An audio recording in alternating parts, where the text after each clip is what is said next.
labios que sean capaces de decir no soy yo, sino Cristo en mí al final, serán porque han sido hoy capaces de decir por la intervención del Espíritu Santo no soy yo, sino Cristo en mí. Es importante que sepamos que al final, y ese final es cuando Cristo venga y vivamos eternamente con Él, es importante saber que nuestros labios le adorarán. Pero hermanos, es importante saber hoy que solo el que se rinda a Jesucristo ahora podrá hacer eso. Todo el que entregue su vida a Jesús hoy es el que podrá decir al final, gracias por lo que has hecho en mí. Yo te animo a que hoy escuches la palabra de Dios porque nos sumergimos en el Evangelio de Marcos. Vamos a estudiar la vida de Jesús a través del Evangelio de Marcos. Marcos capítulo 1. Me ha gustado hoy mucho entender que el Señor hace una obra en nosotros. Hoy veo aquí a un hermano, amigo, Óscar. Él dice, mira que yo tengo buena memoria, que nos conocemos de hace mucho, y es verdad.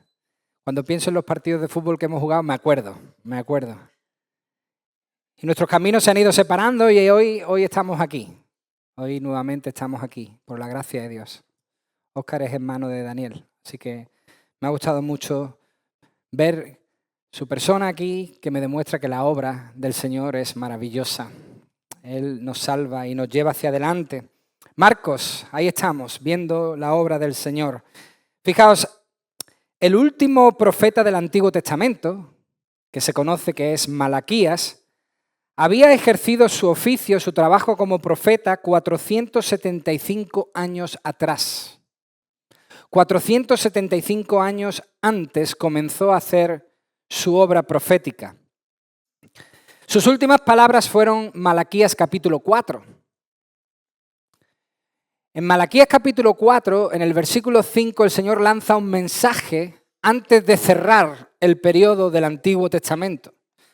En Malaquías 4, versículo 5, el Señor dice, «He aquí, yo envío al profeta Elías antes que venga el día del Señor, día grande y terrible».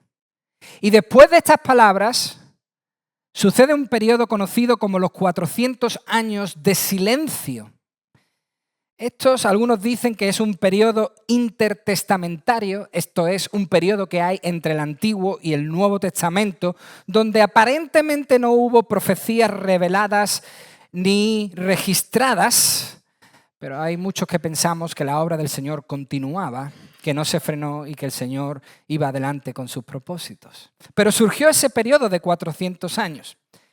El periodo también nos ayuda a entender que el pueblo de Dios había entendido el mensaje a través del castigo en Babilonia. El pueblo, recordad, había sido castigado, llevado cautivo, pero ya había vuelto 70 años después. De hecho, esos reinos tan grandes, el reino de Babilonia, de Persia, de Grecia, habían caído todos. Todos y cada uno de ellos habían caído. Roma, el último reino en ser destruido, según la profecía del profeta Daniel, estaba en el poder aún. Aún se mantenía reinando. Y la pregunta que estaba en la mente de los creyentes después de todo esto es, ¿cuándo entonces llegaría el día del Señor? ¿Cuánto tiempo más hay que esperar? ¿Cumpliría Dios sus perfectos propósitos a través de su Mesías? ¿Se cumpliría todo lo que dijo Daniel en su profecía cuando el rey Nabucodonosor tiene un sueño y Daniel le interpreta el sueño diciéndole que esa estatua son diferentes periodos donde hay diferentes reinos, pero llegaría una piedra cortada, el Cristo, que acabaría con todo reino humano? ¿Se cumpliría eso o no? Daniel dijo en Daniel capítulo 2, versículo 35, la piedra que había golpeado la estatua se convirtió en un gran monte que llenó toda la tierra. ¿Cuándo sucedería eso? Versículo 44 en Daniel capítulo 2, y el Dios del cielo levantará un reino que no será jamás destruido, ni será el reino dejado a otro pueblo. Desmenuzará y consumirá a todos estos reinos, pero Él permanecerá para siempre. ¿Cuándo pasaría eso? Me imagino que la expectación entre los creyentes, la expectación en el pueblo de Dios sería máxima. Estarían no solo ellos, sino los pueblos de alrededor que conocían de estas palabras, que conocían de estas promesas, que conocían de esta profecía, estarían pensando, ¿cuándo llegará? ¿Cómo será? ¿Quién será? Y ahí, en esa expectación, ahí cuando el cuello estaba levantado, erguido, buscando, velando para ver cuándo sucede lo que el Señor había dicho por última vez a través del profeta Malaquías, ahí llega. Marcos capítulo 1, versículo 1, que nos dice, principio del Evangelio de Jesucristo, Hijo de Dios. La esperanza se hace visible. Lo que el mundo esperaba y deseaba llega. Y eso es lo que nosotros vamos a ver en este precioso Evangelio de Marcos. Pidamos que el Señor nos bendiga y que podamos entender su palabra en esta mañana. Señor, nosotros te damos en esta mañana gracias porque tú nos enviaste lo máximo, nos entregaste todo. Verdaderamente fuiste grande en generosidad, nos diste a tu Hijo amado para que fuésemos salvos. Nosotros, Señor, creemos en Jesús como nuestro Salvador. No hay otro Salvador. Nosotros creemos que Jesús puede perdonar nuestros pecados, concedernos la vida eterna y darnos la oportunidad de que un día nosotros podamos decir, no soy yo, sino eres tú. Toda la gloria a ti. Por eso, Señor, yo te doy hoy las gracias porque podemos tener la oportunidad de encontrarnos con el Salvador. Te pido que tu palabra hable a nuestros corazones, hoy especialmente a aquellos corazones que aún no han sido cambiados y transformados por el poder de tu Espíritu Santo. Tú sabes quiénes son, Señor, y te pido que tú seas fiel e intervengas con poder. Salves a aquellos que necesitan tu salvación. Te lo ruego en el nombre de Jesús. Amén. Una cosa va a quedarnos clara con Marcos. El evangelista va al grano. No se anda con rodeos, va directo. No recoge muchos pasajes de la vida de Jesús. No recoge muchas historias que recogen otros evangelios. Pero sí recoge aquellas que son aquellas que son importantes para decir en alta voz que lo que tanto se había esperado, que lo que tanto tiempo la humanidad deseaba, que lo que el pueblo de Dios anhelaba había llegado y lo hizo para quedarse. De hecho, hermanos, el Evangelio según Marcos se escribió con la meta de animar a los cristianos romanos, luego veremos por qué cristianos romanos, a mantenerse fieles a los propósitos redentores de Dios. Propósitos renovados con la venida de Cristo, quien nos enseñó que el reino de Dios se iba a establecer sobre la tierra mediante la proclamación, la predicación, la enseñanza del Evangelio y a través del poder del Espíritu Santo, aunque eso iba a costar un precio muy alto. La propia vida de nuestro Señor Jesucristo. Muchos comentaristas coinciden en que este Marcos, el que escribe, el autor humano de este evangelio, es el que aparece principalmente en el libro de Hechos. Aparece también en otras epístolas, pero principalmente su figura se recoge en el libro de Hechos de los Apóstoles. Marcos fue compañero de misiones de Pablo y de Bernabé. Quien dice la Escritura era primo de Marcos. Primera de Pedro, capítulo 5, versículo 13, asocia a Marcos con Pedro en Roma. Y este punto es muy interesante para que nosotros entendamos eso de que Marcos escribiese para animar a los cristianos en Roma. Fijaos, gran número de comentaristas, entre ellos el comentarista Donald Guthrie, afirma que Marcos escribió en Roma para los cristianos romanos. En el estudio de este Donald Guthrie, este teólogo recoge que Papías, uno de los padres de la Iglesia, dijo que Marcos fue intérprete de Pedro. Y dado que la tradición coloca a Pedro como mártir en Roma, significaría que Marcos también pasó tiempo allí. Este comentarista, Donald Guthrie, también afirma que su relato es un relato con precisión, que el relato que tenemos delante recoge los detalles precisos, pero que no está en orden cronológico. Él afirma que Marcos fue escrito antes del 70 después de Cristo, cuando llegó la destrucción de Jerusalén. O sea, Marcos escribió las cosas dichas y hechas por el Señor tal como él las recordaba por lo que Pedro le contó. Marcos redactó lo que Pedro le contó con sus labios. Por eso va al grano. Recordemos, hermanos, que Marcos no fue discípulo de Jesús. No fue uno de los 12. Marcos no escuchó al Señor ni lo siguió, sino que escuchó y siguió a Pedro, a uno de los 12. Conclusión, Marcos no es exhaustivo, pero sí correcto, muy correcto. ¿Por qué? Porque quería ir al grano, porque quería dejar un mensaje conciso y claro que se pudiera entender oralmente. Quería dejar un mensaje que al leerlo todo el mundo lo entendiera a la primera, que alguien lo pudiese compartir con sus propias palabras y se entendiese y fuese poderoso. ¿Cuál es ese mensaje? Muy sencillo. El reino prometido ha llegado. Lo que Dios prometió en el pasado se ha cumplido. El nacimiento de una nueva era de salvación ya está confirmado. Precisamente, hermanos, si lo pensáis bien, dejamos al profeta Habacuc la semana pasada esperanzado en esto. Acordaos, la semana pasada dejábamos a Habacuc con la esperanza de que Dios cumpliese sus propósitos, de que Dios cumpliese lo que prometió, de que Dios hiciese lo que dijo, confiando en que Dios iba a establecer su reino sobre la tierra. Y esa esperanza se cumple. El nacimiento de esta esperanza llega con Jesucristo.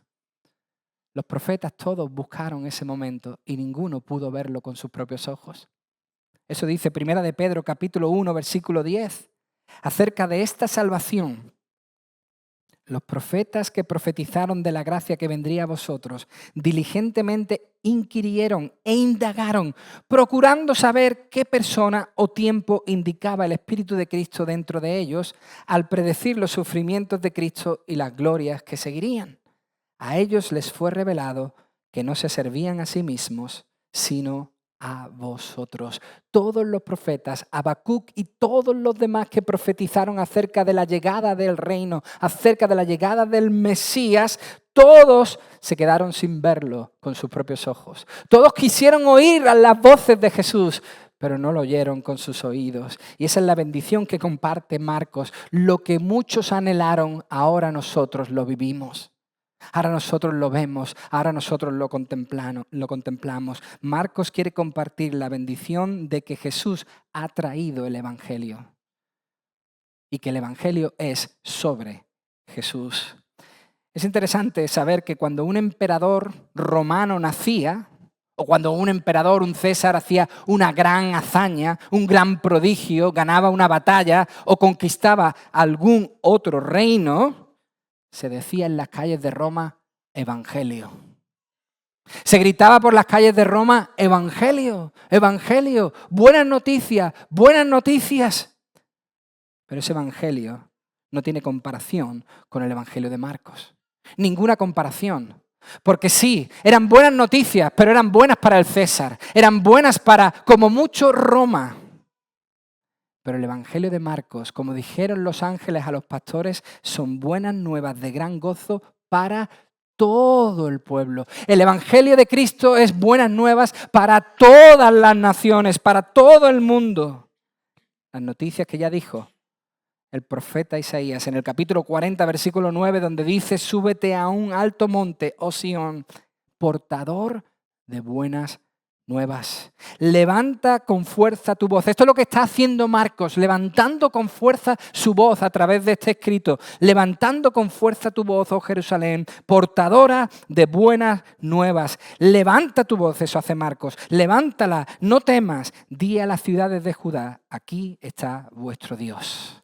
Eso hace Marcos. Directamente le dice a todos, en Jesús está Dios.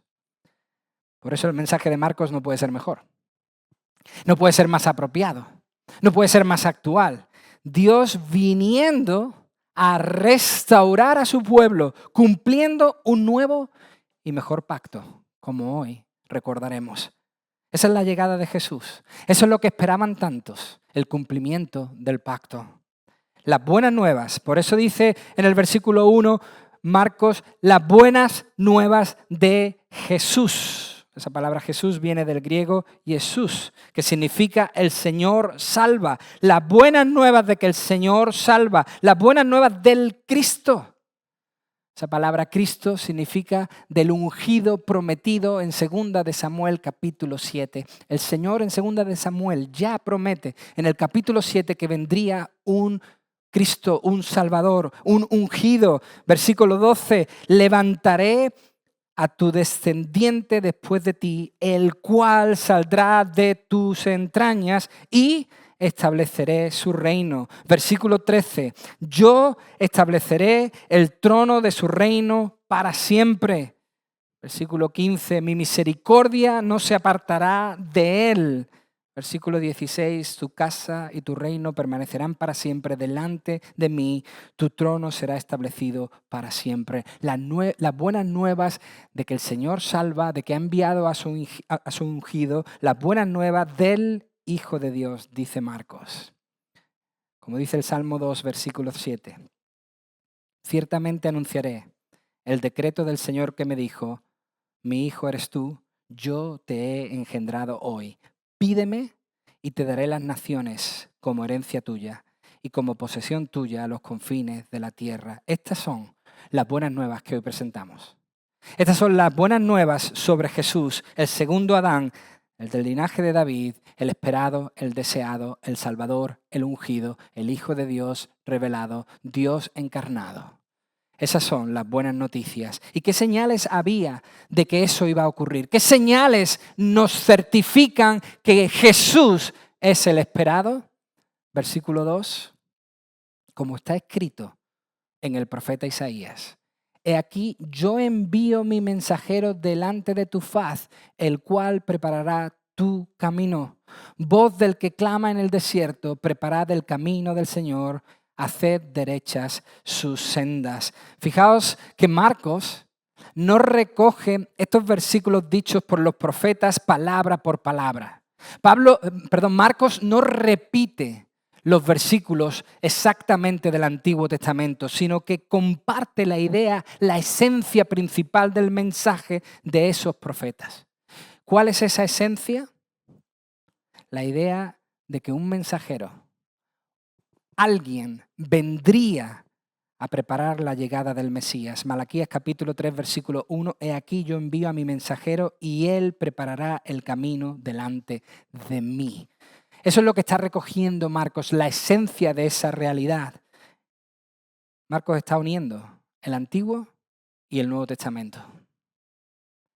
Marcos está poniendo los dos juntos, como un todo, como el mensaje redentor eterno de Dios. Marcos está diciendo lo que se dijo ya se conecta con lo que sucede. El Antiguo Testamento anunciaba que vendría uno, versículo 2, que prepararía su camino, que lo haría sólido. Como profetiza Isaías 43, una voz clama, preparad en el desierto camino al Señor, allanad en la soledad calzada para nuestro Dios. Lo que se anunció, lo que se dijo que vendría uno antes anunciando, presentando al Salvador, uno que diría aquí viene, aquí llega, está cerca, ahora estaba pasando delante de sus ojos. Esa era la señal.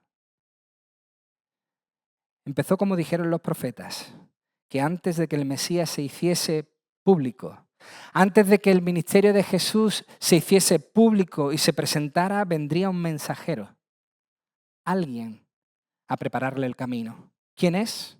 Versículo 4. Juan el Bautista. Apareció, dice, en el desierto predicando el bautismo de arrepentimiento para perdón de pecados. Y acudía a él toda la región de Judea y toda la gente de Jerusalén, y confesando sus pecados, eran bautizados por él en el río Jordán. Juan estaba vestido de pelo de camello, tenía un cinto de cuero a la cintura y comía langostas y miel silvestre. Y predicaba diciendo: tras mí viene uno que es más poderoso que yo, a quien no soy digno de desatar, inclinándome la correa de sus sandalias. Yo os bauticé con agua, pero él os bautizará con el Espíritu Santo. Ese es el mensajero. Ese es del que hablaba el Antiguo Testamento. Ese es el que el Señor iba a enviar antes de su Mesías, el precursor, Juan el Bautista. Y fijaos qué interesante. Juan no se da a conocer en la capital. Juan el Bautista no aparece en las escaleras del templo, delante de todo el mundo, en las calles de Jerusalén, y predica este mensaje. Juan no se pone ahí, enfrente de todos, en la plaza principal de la capital, a predicar este mensaje, sino que se va al desierto, fuera de la ciudad, mandando con esto un mensaje claro y contundente, mandando con esto una señal clara y evidente a los ojos de todos. El pueblo debía salir de donde se encontraba espiritualmente. El pueblo no podía permanecer como estaba. El pueblo necesitaba salir afuera y encontrarse con el Salvador. Así anunciaba el comienzo. ¿Cómo? Versículo 4, importantísimo, predicando el bautismo de arrepentimiento. Esta palabra arrepentimiento es en el griego la palabra metanoias. Metanoias. Esta palabra significa cambio de mentalidad, renovación de la mente. Lo que Juan empezó a predicar, lo que Juan predicaba es: debéis cambiar vuestra manera de pensar. Debéis salir fuera y cambiar vuestra manera de pensar. ¿Para qué? Versículo 4, para perdón de pecados. Que se arrepintieran como señal anticipada de que sus pecados iban a ser perdonados e iban a ser salvos. Eso es lo que significa esta frase. No significa que con el bautismo de Juan iban a ser salvos. No significa que con este bautismo de arrepentimiento sus pecados iban a ser perdonados. Era una señal de que el pueblo estaba dispuesto a arrepentirse y que cuando Jesús llegase, entonces sus pecados serían perdonados. Y fijaos que Juan no llama a los gentiles. Juan no sale al desierto y le dice a los romanos: salid fuera, romanos.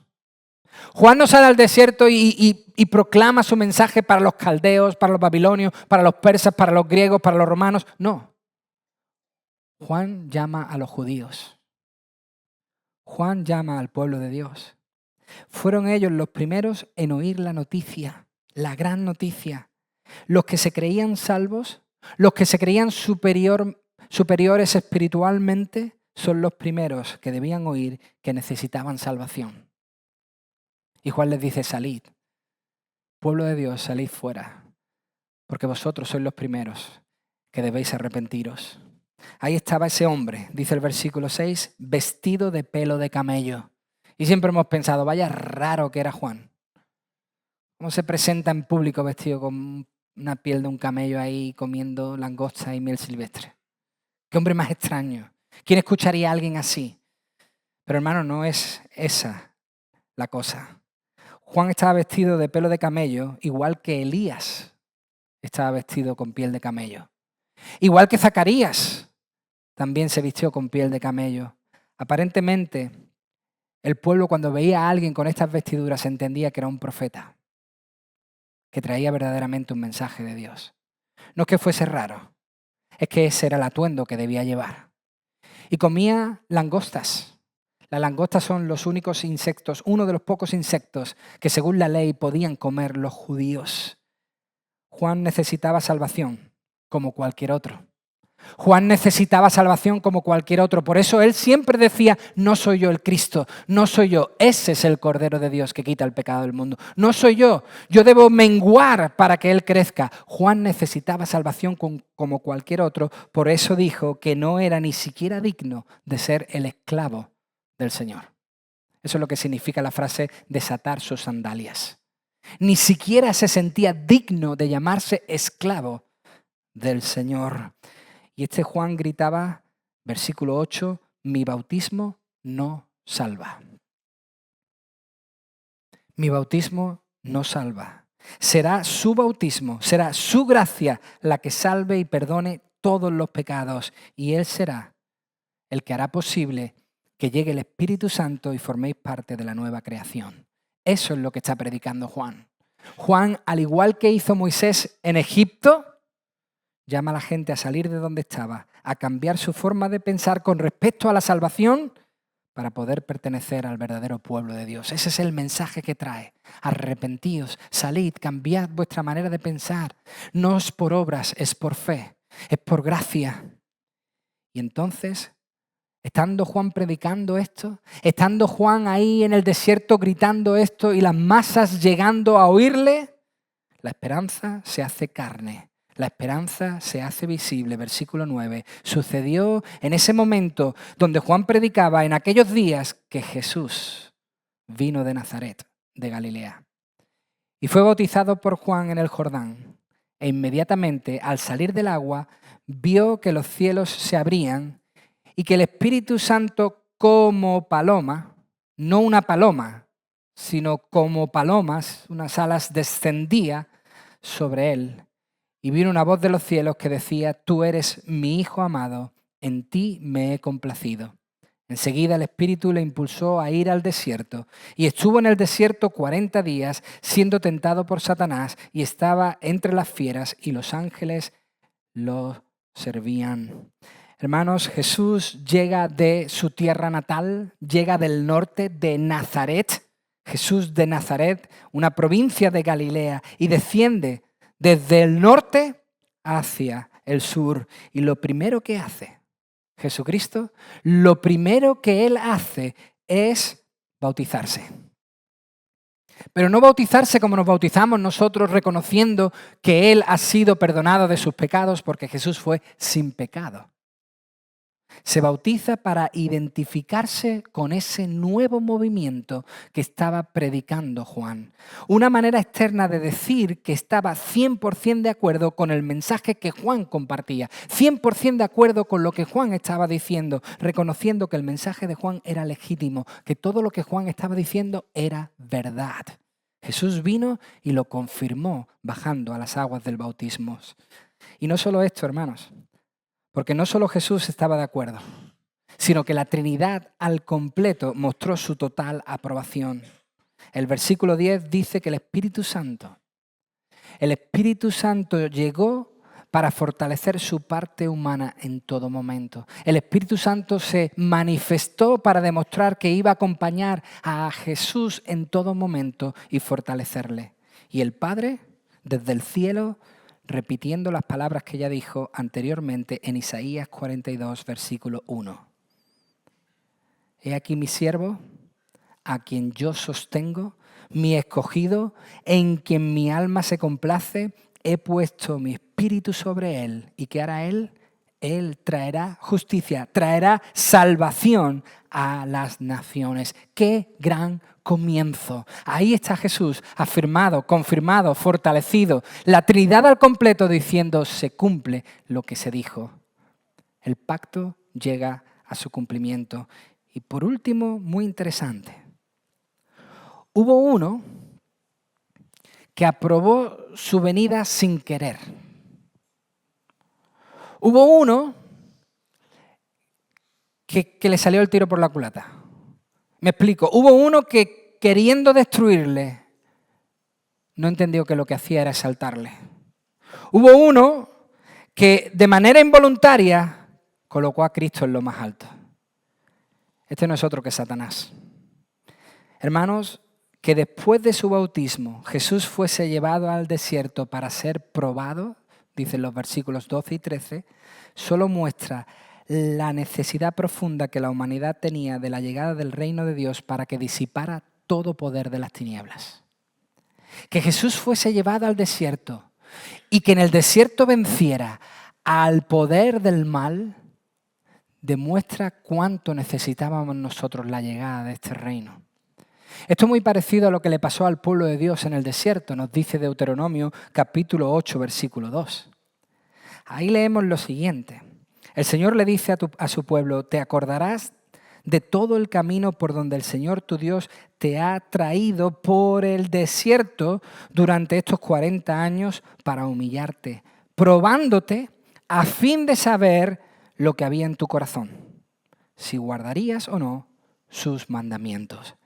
Hermanos, Jesús fue llevado al desierto para ser probado, para probar su fe, para probar su confianza. Y ante la prueba, en el desierto, durante 40 días y 40 noches, lo que se le estaba preguntando constantemente a Jesús, lo que le estaba martilleando en su mente es, ¿qué vas a hacer? ¿Vas a confiar o no? ¿Tienes hambre? Yo te doy pan. ¿Vas a seguir confiando en tu Padre o en mí que te doy pan? Todo esto me pertenece. Es tuyo. Yo te lo doy. ¿Vas a confiar en tu Padre o vas a confiar en mí? Una y otra vez. Esa era la prueba que Jesús soportó. Y al vencer, al obedecer, dice Lucas capítulo 4, escrito está, escrito está, escrito está, escrito está. Al obedecer a la palabra de Dios, a confiar en el Padre, triunfó y demostró que su reino es mayor. Que el reino que había llegado era superior. Que el reino que había llegado iba a disipar toda influencia y todo poder de las tinieblas. Y uno estará pensando, Iván, un poco exagerado eso, ¿no? Todavía hay mal. Es cierto. Pero ¿acaso esta no es una demostración clara de que las tinieblas han sido disipadas y ha llegado la luz? ¿Acaso esta no es una demostración clara de que hemos sido rescatados de las tinieblas y llevados a su luz admirable? Hoy, cada vez que alguien se convierte, y os aseguro que hoy, domingo 1 de febrero, muchas personas entregarán su vida a Jesucristo, hoy, cuando uno se convierte, confirma que el poder de las tinieblas ha sido derrotado, completamente derrotado. Jesús fue llevado al desierto para hacerle más fuerte después de la prueba. Y como dice Job, lo pasó y quedó como el oro. Triunfó. Su fe en Dios fue probada y lo superó con nota. Y lo hizo para demostrar que lo que vino a hacer, derrotar al mal, lo iba a hacer. Lo iba a cumplir. En la batalla entre el bien y el mal, él ya demostró que ganaría. Y después de superar la prueba con creces, dice el versículo 14, que después de que Juan había sido encarcelado, Jesús fue a Galilea. Y yo me imagino que alguien puede decir, bueno, pues lo mejor sería que el mensaje de Juan no se repitiese mucho, vamos a bajar un poco el nivel, las cosas se están complicando, han encarcelado a Juan, mejor callarse un poco, pasar desapercibido. No. Jesús va a Galilea y proclama el mismo mensaje, proclamando el Evangelio de Dios y diciendo, el tiempo se ha cumplido y el reino de Dios se ha acercado. Arrepentíos y creed en el Evangelio. Ahora es Jesús mismo quien con sus propios labios repite el mismo mensaje de Juan. Arrepentíos. El mismo mensaje de buenas nuevas. El mismo mensaje del Evangelio de Dios. Esto significa las buenas noticias de lo que Dios hace a través de Cristo trayendo salvación a los hombres. Eso es lo que predicaba Jesucristo. Salvación a los hombres, salvación a los hombres. Dice el versículo 15, el tiempo se ha cumplido. La palabra tiempo aquí es la palabra griega kairos, que significa en el momento decisivo. En el perfecto momento, el reino de Dios se acercó.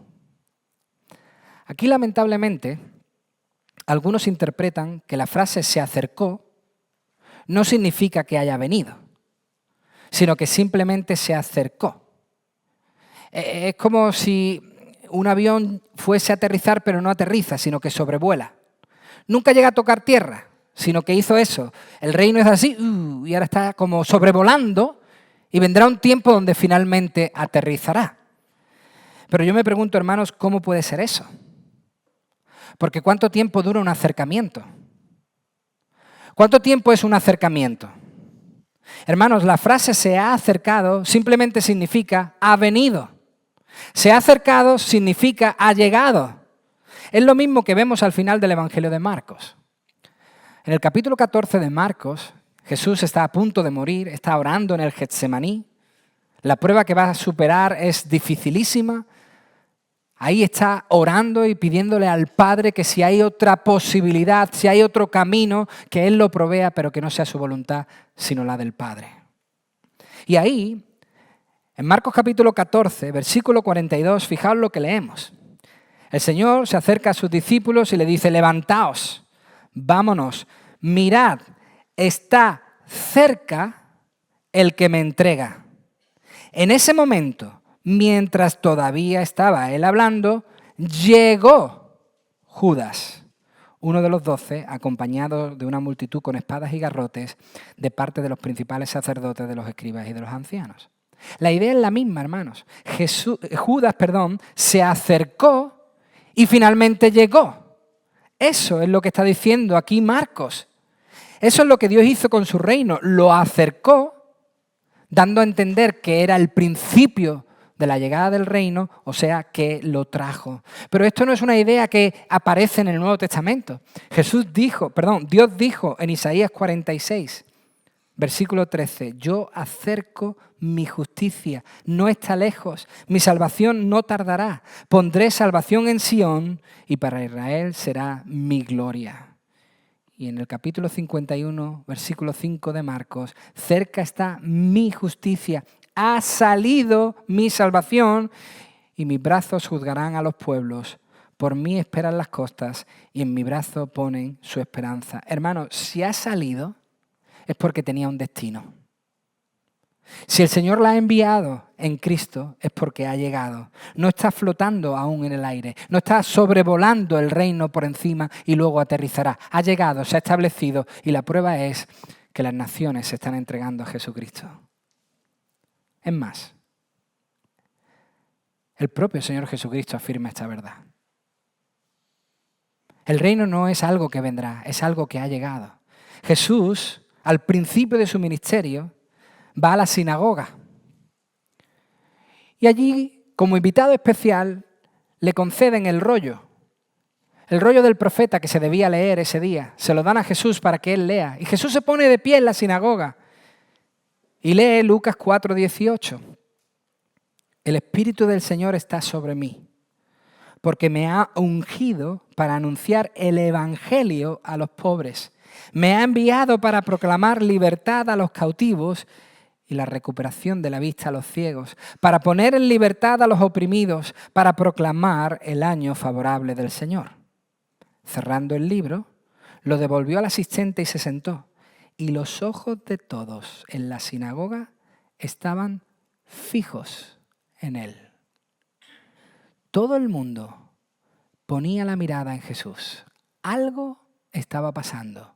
Alguien diferente acababa de leer.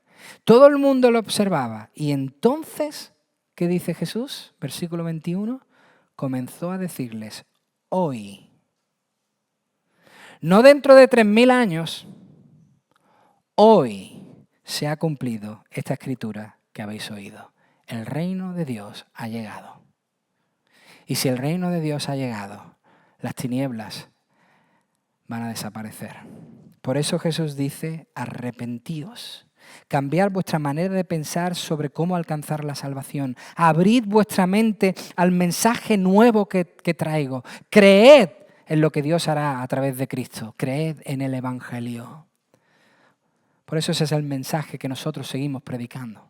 Ese es el mensaje que nosotros seguimos anunciando. Ese es el mensaje que debe la iglesia proclamar día sí y día también. Óyelo, créelo, recíbelo y entonces tendrás vida eterna. Ese es el mensaje que nosotros predicamos. ¿Y quién le acompañaría a llevar ese mensaje? Versículo 16. Mientras caminaba junto al mar de Galilea, vio a Simón y a Andrés, hermano de Simón, echando una red en el mar porque eran pescadores. Y Jesús les dijo, seguidme y yo haré que seáis pescadores de hombres. Dejando al instante las redes, le siguieron. Yendo un poco más adelante, vio a Jacobo también conocido como Santiago, el hijo de Zebedeo, y a su hermano Juan, los cuales estaban también en la barca remendando las redes, pues también eran pescadores. Y al instante los llamó, y ellos, dejando a su padre Zebedeo en la barca con los jornaleros, se fueron tras él. Hermanos, debemos entender que algunos de estos hombres ya seguían a Juan el Bautista. Ya eran seguidores de Juan, del maestro Juan, según nos cuenta Juan capítulo 1, versículos 35 al 40. Por eso, Jesús no sería muy desconocido para estos pescadores. Por eso la aparente familiaridad en estas palabras. Por eso no hay extrañeza en estas palabras. Ellos oyen a Jesús y le obedecen. Y si recordamos bien, Habacuc, en el capítulo 1, versículo 14 al 17, se lamentaba de la brutalidad de los caldeos. ¿Os acordáis cómo les llamó Habacuc a los caldeos en el capítulo 1, versículo 14? Pescadores. Habacuc decía, Señor, ese pueblo que tú vas a utilizar para castigarnos es un pueblo bruto. Son como pescadores. Echan sus redes en las naciones, las atrapan y las destruyen. Y han vaciado las redes. Van a venir por nosotros, nos van a atrapar y van a acabar con nuestras vidas. Así eran los caldeos, pescadores de hombres, pero para matarlos. El mensaje del Evangelio es completamente diferente. Jesús llama a pescadores para hacerle pescadores de hombres, pero para que estos pescadores llamen a otros hombres a salir del mar del pecado, del mar de las tinieblas, encuentren salvación y puedan recibir la vida eterna. Y aunque diga la palabra que su respuesta fue inmediata, esto no quiere decir que se olvidaron de todo lo que habían vivido antes. Mucho cuidado, no es que hicieran un F5, pum, reset, todo lo que hemos vivido se acabó, se olvidó, no lo quiero en mi mente. No. Eso no es lo que significa. Porque sabemos que después de esta decisión de dejar su oficio y seguir a Jesús, el Señor sanó a la suegra de Pedro. Si ellos se hubiesen olvidado de todo, el Señor no hubiese vuelto y hubiese sanado a la suegra de Pedro. Pedro se hubiese olvidado también de su suegra, pero no. Él quiso que el Señor la sanara. Lo que la Escritura nos está diciendo es algo muy importante. La Escritura quiere hacernos entender que este fue un llamado a hacer de Jesús la prioridad. Este es un llamado a hacer de Jesucristo la prioridad máxima. Hermanos, lo que Jesús hizo con ellos, con estos apóstoles, aunque tendrían un papel muy destacado y único, es lo que Jesús ha hecho con todos los que son suyos, con todos aquellos que son sus hijos. Los llama a salir de su vida, a salir del lugar donde se encuentran, a salir de esas tinieblas, a que se arrepientan, cambien su forma de pensar, le sigan y disfruten del bienestar que ha traído el reino de Dios. Ese es el mensaje del Evangelio. Un mensaje que te llama a que salgas de ese lugar que te tiene atrapado, de ese pecado que asedia tu corazón, a dejar que el Señor cambie ese corazón de piedra por uno de carne y disfrutes el bienestar que Cristo ha traído. En definitiva, Marcos aquí en el principio le está diciendo a los cristianos en Roma que así es como comenzó la llegada del reino y así es como continúa. Que nada iba a cambiar, que igual que comenzó, así debe continuar. Así debemos hoy anunciar, así debemos hoy predicar. No hay que añadir absolutamente nada al Evangelio. No hay que quitarle absolutamente nada porque digamos, esto es muy duro, eso de hablar de pecado, la gente se puede enfadar. Eso del infierno mejor no lo nombres porque eso a la gente le rechina en los oídos. No hay que cambiar absolutamente nada, hermanos. No hay que revestirlo de luces. No bajar el tono de la luz, quizás. Que una música suene de fondo. Quizá un poquito de humo para darle la sensación a la gente de que esto es algo trascendental. No hay que cambiar nada, no hay que quitar nada. Hay que proclamar que Jesús vino para salvar. Hay que proclamar que Jesús vino y dijo, arrepentíos. Eso es lo que hay que hacer. Debemos cambiar nuestra manera de pensar, arrepentirnos, creer en Cristo, seguirle Y entonces recibiremos todos los beneficios de ser parte del reino de Dios. Ese es el mismo mensaje que hoy proclamamos. Ese es el mensaje que Marcos grita: el Señor ha traído salvación. Es lo que vamos a ver. Sería muy bueno que tú ahora que vas a caminar con Marcos en este evangelio, puedas caminar de la mano de Jesús. Puedas caminar abrazado a Jesús porque te has arrepentido, has entregado tu vida a Él y quieres seguirle. Dios quiera que este evangelio pueda transformar nuestras vidas. Padre, gracias. Gracias por traer tu salvación a este mundo.